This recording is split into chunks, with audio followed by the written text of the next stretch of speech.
할렐루야. 예언교회 권지천 목사입니다. 오늘 아침에도 같이 잠깐 말씀 묵상하겠습니다. 오늘 아침에는 에스겔서 1장 1절, 2절, 3절 말씀을 좀 보겠습니다. 30째 넷째 달 초 닷새에 내가 그발 강가 사로잡힌 자 중에 있을 때에 하늘이 열리고 하나님의 모습이 내게 보이니 여호야긴 왕이 사로잡힌 지 5년 그달 초 닷새라. 갈대아 땅 그발 강가에서 여호와의 말씀이 부시 아들 제사장 나 에스겔에게 특별히 임하고 여호와의 권능이 내 위에 있으니라. 아멘. 에스겔서의 어쩌면 서론이고 배경에 대한 부분입니다. 그리고 에스겔에 대한 오늘 아침은 이 말씀을 잠깐 말씀에 묵상해 보도록 하겠습니다. 그러니까 에스겔서 전체는 하나님 에스겔에게 보여주시고 말씀하신 내용을 기록한 선지서죠. 그래서 에스겔이라는 사람은 선지자로서 이렇게 활동을 했고, 그가 기록한 선지서의 에스겔서를 통해서 좀 속되게 얘기하면은 선지자로서 유명한 사람이죠. 알려진 사람, 하나님 쓰임 받은 사람. 근데 그 배경을 대해 살펴보면 이런 거예요. 그는 오늘 성경 속에서도 여호야긴 왕이 바벨론으로 잡혀온 지 제 5년 되던 때에 그가 바벨론 그발 강가에 앉아 있을 때 하늘이 열리고, 그리고 하나님의 모습이 보였고, 그리고 그가 하나님의 말씀을 들었고 그 위에 하나님의 권능이 임했더라고 말씀합니다. 이게 에스겔 선지자에 대한 것이죠. 오늘 그 말씀 살펴보는 거예요. 다시 정리를 할게요.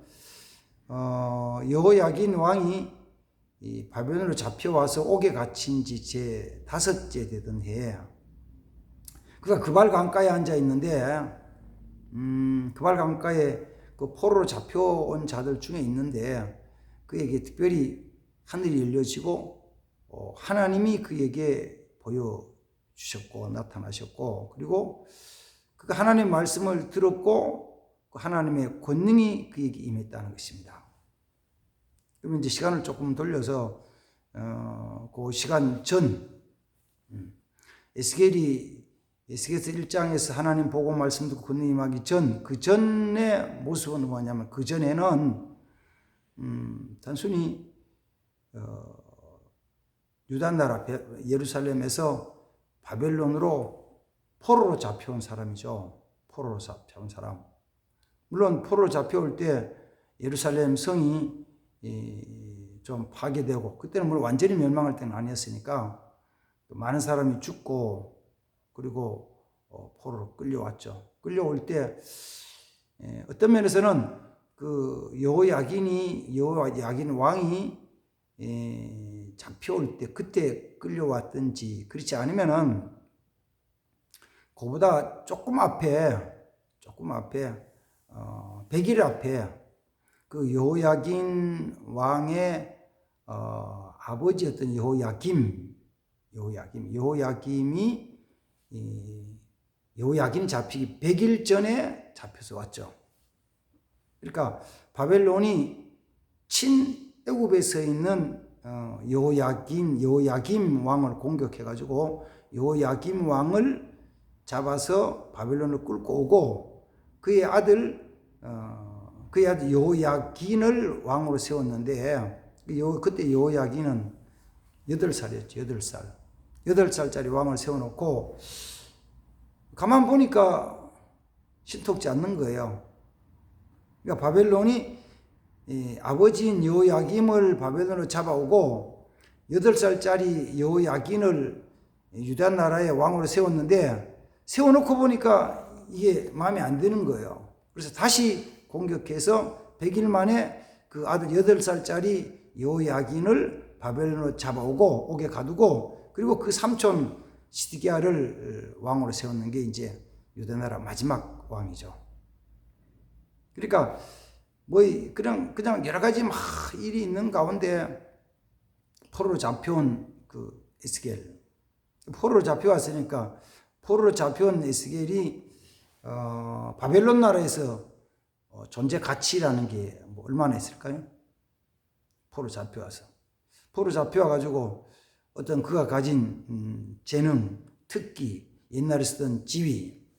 오늘 성경에 보니까 제사장 부시 아들 에스겔을 그랬는데 제사장의 아들이 그건 제사장이죠. 그 제사장이었던 에스겔이 그 바벨론을 잡혀올 때, 그 바벨론이 잡아올 때 제사장 일을 시키기 위해서 잡아온 건 아니잖아요. 성전도 없고 뭐 안 하니까. 제사장 일을 시키기 위해서 에스겔을 잡아온 건 아니에요. 포로로 잡아온 건 아니에요.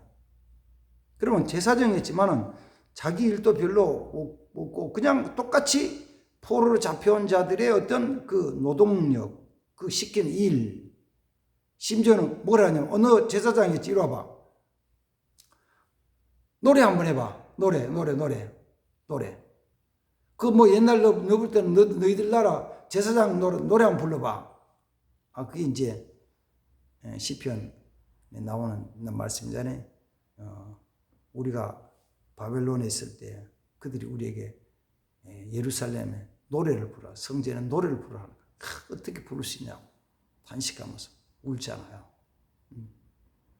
별로 존재 가치가 높지 않고 누구도 인정해주지 않는 그 상태에 있을 때 그발 강가에서 하나님 그에게 나타나셨고 하나님 그에게 말씀하셨고 그에게 권능을 주셨어요. 그리고 그는 포로로 잡혀온 포로민으로서의 어떤 한 사람이 아니라 하나님의 사람으로서 뭐냐면 존귀해지죠. 그리고 귀한 일을 하나님의 말씀을 보고 듣고 그 포로 가운데 있는 이스라엘 백성들에게 말씀을 주면서 뭘 주냐면 희망과 소망을 주고 하나님 함께 하신다. 하나님 함께 하신다. 하나님 함께 하신다. 그래서 에스겔서 제일 마지막 장 48장에서는 나온 그잖아요. 여호와 삼마 여호와께서 여기 함께 하신다. 여기 계신다. 포로 잡혀오는데 함께 하시는 거예요. 하나님 때가 되면 돌이켜 보내주신다는 거예요. 희망과 소망을 전해주던 사람이었습니다. 오늘 그 속에서 에스겔이 그렇게 하나님 사람 쓰임받고 존귀하게 백성의 희망과 소망을 주었던 그 계기가 어디냐면은 세 가지잖아요. 첫 번째 뭐라고요? 하나님이 그에게 나타나셨다. 하나님이 그에게 말씀을 주셨다. 하나님의 권능이 그에게 임하셨다는 거예요. 이건 굉장히 중요한 거예요. 보통 사람이 별로 가치 없던 사람이 그다음에 또 조금 더 깊이 나가면은 그렇게 해서 포로로 잡혀와서 죽을 수밖에 없는 운명, 포로로 끌려왔으니까 아무도 그를 보호해주고 지켜줄 사람은 없어요. 물론 국가가 있어도 예루살렘 국가가 유대나라에 있을 때도 그를 지켜줄 힘이 국가에 없기 때문에 그 때문에 그가 나라가 기울어지면서 포로로 잡혀오는 것까지 있었지만 그러나 포로로 잡혀온 그에게는 지금은 그를 도와주고 지켜주고 보호해줄 아무런 보호장치가 없는 그냥 그렇게 죽을 수밖에 없는 상태에 있는 그가 귀하게 된 것은 뭐냐면 세 가지라는 거죠. 뭐라고요? 하나님이 그에게 나타나셨다. 그냥 나타나시긴 하죠. 어떻게 해요? 하나님이 하늘 문을 여시고 그에게 하나님을 보여주셨어요. 저는 이 말씀을 읽을 때 하나님 에스겔은 참 복된 사람입니다. 하나님은 정말 복 있는 사람입니다. 복받은 사람입니다. 예루살렘이 고난당하고 침략을 당할 때도 포로로 잡혀올 때도 포로 끌려와서 거기서 5년 동안 있는 동안에도 자기가 같이 있던 왕이 8살짜리 왕이 5년 동안 감옥에 갇혀 있잖아요. 생각해 보는 거예요. 그 8살짜리 왕이 5년 갇혀있는데 13살 됐는데 그 5년 갇혀있다는 거예요. 오늘 성경에는 그예요. 여호야긴 왕이 사로잡힌 지 5년이라 그랬는데 조금 전에 말씀드렸잖아요. 여호야긴이 잡히기 전에 여호야김이 100일 전에 먼저 잡혀왔어요. 그리고 어쩌면 부자가 다 아버지도 왕, 그 아들도 왕이었던 아버지와 아들 왕이 둘 다 바벨론에 끌려와가지고 둘 다 감옥에 갇혀 있어요. 감옥에 갇혀 있어. 그런 시간을 5년 보내 얼마나 비참하고 통참해서. 그럼 그렇게 망해가는 거예요. 근데 하나님이 그왈 강가에서 앉아있던 그에게 뭘 했을까? 이런 걸 가만, 그런 걸 전혀 생각하면, 한편으로는 절망, 좌절, 이게 뭐냐?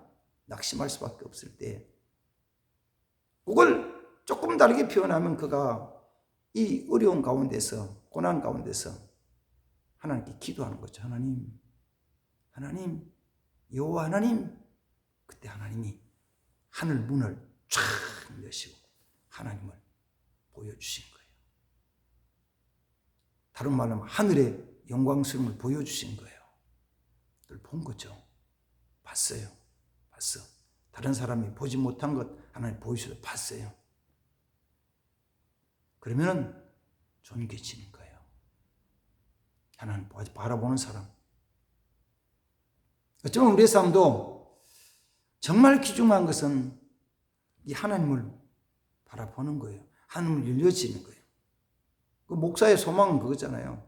목사의 기도 제목은 거의 다른 거 없어요. 하나님, 내게 은혜를 베푸셔서, 내게 자비를 베푸셔서, 내가 우리 하나님을 좀 볼 수 있게 하시고, 우리 예수님 좀 볼 수 있게 하시고, 성령 역사를 좀 볼 수 있게 해주세요.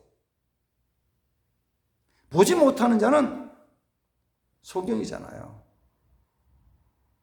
일반적으로 얘기해서 하나님이 우리 가운데 임재하시고 역사하시고 예수님이 우리 가운데 오시고 성령이 우리 가운데 임재하신다는 것, 적어도 이런 거잖아요. 우리가 그 교회에서 예배를 드릴 때, 목사가 예배를 인도할 때, 예배를 진행할 때 우리 이렇게 얘기해요. 또 믿고 이곳에 주님이 오십니다. 이곳에 주님이 오셨습니다. 이곳에 성령님이 오십니다. 그래서 성령님이 오셨습니다. 좀 주목해서 보십시오.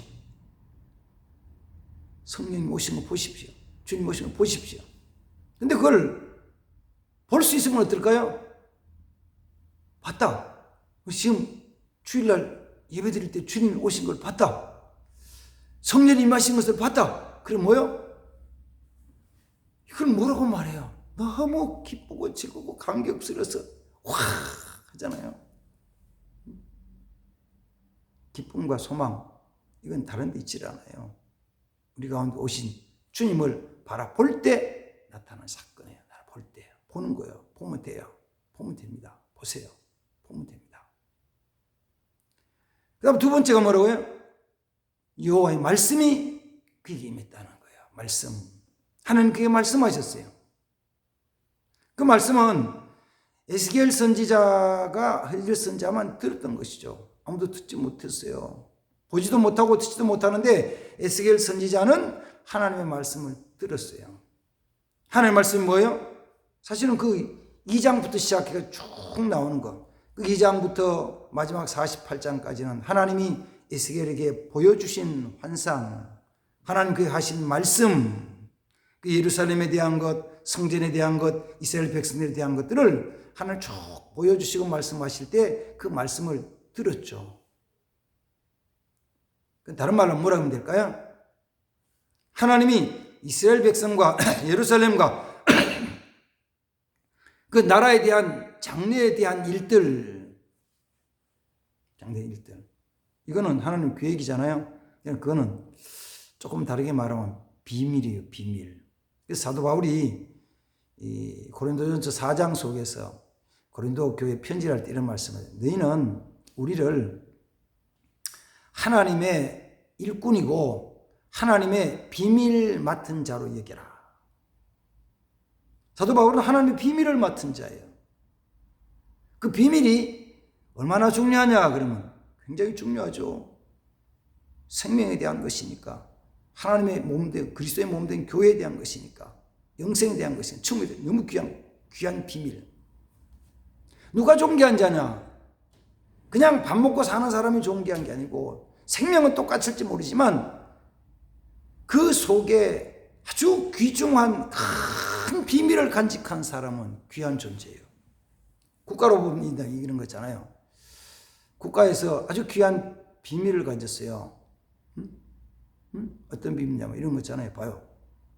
비밀에는 나눠져 1급, 2급, 3급, 4급 나눠져요. 1급이 굉장히 중요한 거, 제일 중요한 것이죠. 그 비밀을 하나만 가진 게 아니라 2개, 3개 많이 가진, 비밀을 많이 가진 사람이 있다. 그럼 국가가 어떻게 할까요? 그를? 정부가 그걸 어떻게 해요? 철저하게 지키고 보호하죠. 그리고 뭐예요? 그가 필요한 건 다 제공해 주죠. 다 공해줘요. 비밀을 맡은 자니까. 조금 다르게 그 이야기를 하면은, 오해하지 말고 들으십시오. 이건 누구 차별하는 건 아니지만, 똑같이 북한에서 탈북한 사람이 있어요. 탈북한 사람이 있으면, 탈북했을 때, 생명 자체는 북한 주민이고 우리 동포니까 우리가 다 귀중한데, 그러나 저 함경북도 그 시골에서 농사 짓다가 그 다음 또 아니면 탄광에 일하다가 배가 고파 견디지 못해서 그 두만강 넘고 압록강을 넘어서 와서 있다가 이렇게 남한 온 사람하고 아주 북한의 고위직, 북한의 아주 고위직에 있던 사람들이, 아니면은 해외 공간에서 대사로 있던 사람이, 그런 사람들이 망명해가지고 온 거하고는, 그 사람을, 생명은 똑같은 거지만 대하는 태도는 다르잖아요. 국가가 어떻게 했건 달라요. 왜? 큰 비밀을 가졌으니까. 에스겔이 하나님 말씀을 드렸다는 것은 하나님이 그에게 주신 하나님의 비밀이에요. 비밀 간직한 거예요. 비밀. 그 비밀을 간직하니까 하나님은 가장 존귀하게 계시죠. 우리가 보통 이사야서 43장 1절의 말씀을 묵상하면서, 이스라엘아 너는 내가 너를 지명해 부르는 넌 내 것이다. 내가 물 가운데 지날 때 너가 물이 침몰치 못하게 할 것이며, 내가 불 가운데 지날 때 불이 너를 사르지 못하게 할 것이다. 두려워하지 마라. 불꽃이 너를 사르지 못하게 할 것이다. 두려워하지 마라. 너는 내게 보배롭고 존귀한 자다 말씀하실 때, 그걸 모든 백성들의 모든 성을 다 적용해야 하는 거 틀렸다는 건 아니에요. 맞아요. 귀한 존재예요. 왜 귀한 존재냐 그러면은 그 속에 하나님의 비밀, 하나님의 생명이 있기 때문이잖아요. 하나님이 지키시고 보호하시는 것은 절대로 동일하지 않습니다. 동일하지 않아요. 그냥 똑같이 알아요. 누가 더 큰 비밀을 가졌으면, 누가 더 많은 비밀을 가졌느냐, 누가 더 귀한 말씀을 가졌느냐에 따라 다른 거예요. 똑같이 않아요. 우리는 그 하나님의 말씀에 대한 것을, 하나님의 비밀에 대한 걸 간직한 자가 되어야 돼요. 근데 그게 들어도 보아도 잘 모르면 안 되잖아요. 그래서 우리 기도하는 거죠. 첫 번째 아까 기도 뭐라고요? 하나님, 내 눈이 열려져서 하나님의 영광스러움을 보게 해주시고, 주님의 임재하신 걸 보게 해주시고, 성령께서 내가 임재하신 걸 보게 해주십시오. 보게 해주십시오. 볼 수 있게 해주십시오. 보여달라고, 보게 해달라고 확 기도를 하잖아요. 두 번째는 뭐냐면, 보는 것으로 끝나지 말고 주님의 비밀스러운 말씀을 간직하죠. 말씀을 주세요. 내게 말씀을 주세요. 들려주세요. 듣지 못하면 아무도 몰라요. 들려달라고. 주님 들려주세요. 듣는 자 되시길 바랍니다. 듣기 위해서 기도한 자 되시기 바랍니다. 사실 하나님은 자기 백성들이 살아가는 동안에 우리도 여러 가지 일을 만나잖아요. 어쩌면 오늘 또 많은 일들이, 사건들이 있는 거예요. 그럴 때 우리는 결정하는 거죠. 어떻게 할까? 이렇게 할까? 저렇게 할까? 이렇게 할까? 어느 것이 좋을까? 그렇죠. 어느 것이 더 유익할까? 어느 게 좋을까? 생각하는 거예요. 그리고 더 좋은 것, 더 유익한 것 위에 쫓아가야 되잖아요. 우리 들어가서 하나님의 사람들은 어떻게 하면 하나님의 영광이 되고 하나님께 기뻐하시는 일이 될까를 위해서 살아가야 되잖아요. 근데 그게 판단하고 나눌 때, 구별할 때 하나님 말씀 주세요. 어느 것입니까? 말씀해 주세요. 깨닫게 해주세요. 기도하는 자 되어야 됩니다. 하나님 기도할 때 우리에게 눈도 귀도 열어주실 줄 믿습니다. 세 번째는 뭐라고요? 하나님이 에스겔에게 여호와의 권능이 임하게 하셨다. 권능을 입혀주셨다. 권능이 힘이 생기니까 담대한 거예요. 포로된 자 누구도 다 알아주지 않아요. 포로로 일할 때 다 피곤하고 지치고 그 다음 또 모든 것이 귀찮고 짜증나고 이런 곳에 그때 또 더 나아가서는 그들을 위에 감독하는 바벨론 사람들의 그 어떤 통제, 감시 이런 게 있잖아요. 근데 그 모든 것을 이겨나갈 수 있는 힘은 어디 있냐면은 주께 주신 권능이죠. 권능이 임할 때. 다시 말하면 능력이 임할 때. 신약 성경으로는 성령의 능력이 임할 때. 그때는 그렇지 않으면은 내가 해야 될 일도 못해요. 내가 꼭 해야 되는데, 꼭 하고 싶은데, 그래도 못하잖아요. 내가 하고 싶은데 안 해요. 지금 당장 그렇잖아요. 추석 때. 하고 싶은 게 있어. 고향에 가고 싶어. 가면 되잖아요. 가니까 막 어려움이 생기는 거예요. 그걸 이길 수 있는 힘이 있으면 가는 거죠. 그러든지 말든지 가는 거지, 뭐. 어떤 사람들은, 못 가. 틀렸어. 안 돼. 담대함이 없는 거예요. 힘이 없는 거예요. 힘이 없어. 여호와의 권능이 임하지 않으면, 성령의 능력이 임하지 않으면 우리는요 할 수 없는 게 너무 많아요.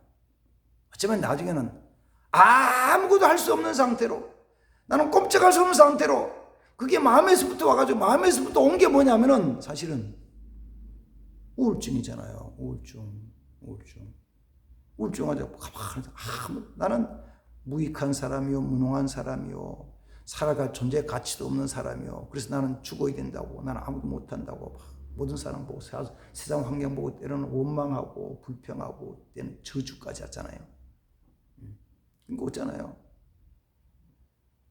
세상 환경은 점점 어려워지고 내가 할 수 있는 게 없어. 고난 속에서 그렇게 선포하는 이야기하는 거죠. 이겨낼 수 있는 뭐라고요? 여호와의 권능이 임하였다. 그래서 에스겔 선지자는 하나님의 선지자로서 아주 승리상 멋진 삶을 살아가요. 감사하는 거죠. 저는 오늘 아침 말씀 묵상하면서 우리도 보통 사람이에요. 저도 보통 사람이에요. 특별한 사람 아니에요. 그러나 하나님께 기도해가지고 우리가 하늘문이 열려지고 하나님의 영광스러움을 바라보며 또 더 나아가서는 주님의 비밀스러운 말씀을 듣고 그 말씀대로 순종해가지고 막 해나가면서 하나님의 능력으로 승리한 자 되어야 됩니다. 기도합시다. 그렇게 하나님 내게도 열어주세요. 내게도 능력과 은혜 주세요. 내가 주의 일을 거룩한 일이 이기를 원합니다. 나도 승리하기를 원합니다. 함께 주시옵소서. 이 시대에 존경의 쓰임받기를 원합니다. 하나님 함께 하옵소서. 은혜 베풀어 주세요. 어려운 때라고 막 낙심하는데, 정말 어렵다고 사람들이 너무너무 실망하는데, 견딜 수 없다고 소리치는데 주의 희망의 생명의 말씀을 전하면서 살림 역사 있게 해주옵소서. 이런 복된 날 되기를 주님으로 축복합니다. 그러고 하신 하나님 아버지, 오늘도 귀한 시간 주신 하나님 감사합니다. 이 아침에도 에스겔 선지자에 대한 서론 부분 말씀을 나눕니다. 하나님께서 그에게 하늘문을 여시고 하나님의 영광스러움을 보여주시고 하나님이 그에게 말씀 주시고 권능을 입혀주실 때 그는 시대 가장 존귀한 자, 희망을 잊어버리고 포로로 끌려와서 희망을 잊어버리고 사는 그들에게 하나님 말씀으로 생명, 여호와 삼마, 여호와께 여기 계시다는 하나님의 생명의 말씀, 은혜의 말씀을 증거했던 것처럼 우리도 그런 하나님의 역사하심이, 사용하심이 있게 하옵소서. 우리의 눈을 열어주옵소서. 우리의 귀를 열어주시옵소서. 성령의 능력을 덧입혀 주시옵소서. 예수님의 이름으로 축복하며 기도합니다. 아멘. 감사합니다.